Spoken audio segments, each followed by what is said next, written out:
ԱՄՆ-ի կապիտոլիումի բլուրն ուրբաթ օրը կդառնա Ամերիկայի քաղաքական ամենամեծ բեմահարթակը։ Այս օրերին այստեղ շարունակ անցկացվում են Դոնալդ Թրամփի երդմնակալության և պաշտոնամուտի արարողության փորձեր։ Փորձերին մասնակցում են դերասաններ, երգիչներ, ինչպես նաև բանակայիններ, որոնք շքերթով գալու են դեպի Կոնգրեսի շենքը, որի առջև է ավանդաբար անցկացվում արարողությունը։ Սակայն ամենամեծ հարցն իհարկե անվտանգությունն է։ Ամեն ինչ պիտի արվի Ամերիկայի ժողովրդավարության ամենակարևոր սկզբունքը՝ իշխանության խաղաղ փոխանցումը ապահովելու համար։ Իսկ այդ գործը սկսվում է պաշտոնը հանձնող նախագահի անվտանգությունն ուժեղացնելուց։ Ինչպես ԱՄՆ-ի գաղտնի ծառայությունից Բրայան Էբերտն է ասում.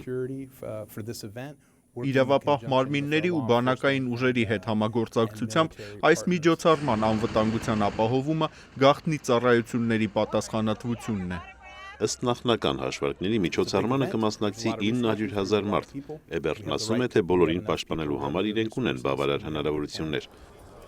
Պաշտոնամուտի հանդիսավոր արարողության օրը երկրի տարբեր հատվածներից այստեղ են բերվելու 5,000 թվակազմով հատուկ ուժեր։ Նրանք հսկելու են նախագահական շքերթի ամբողջ ճանապարհը, սակայն ժողովրդի անվտանգությունն ապահովելու պարտականությունը դրված է հայրենիքի անվտանգության նախարարության վրա։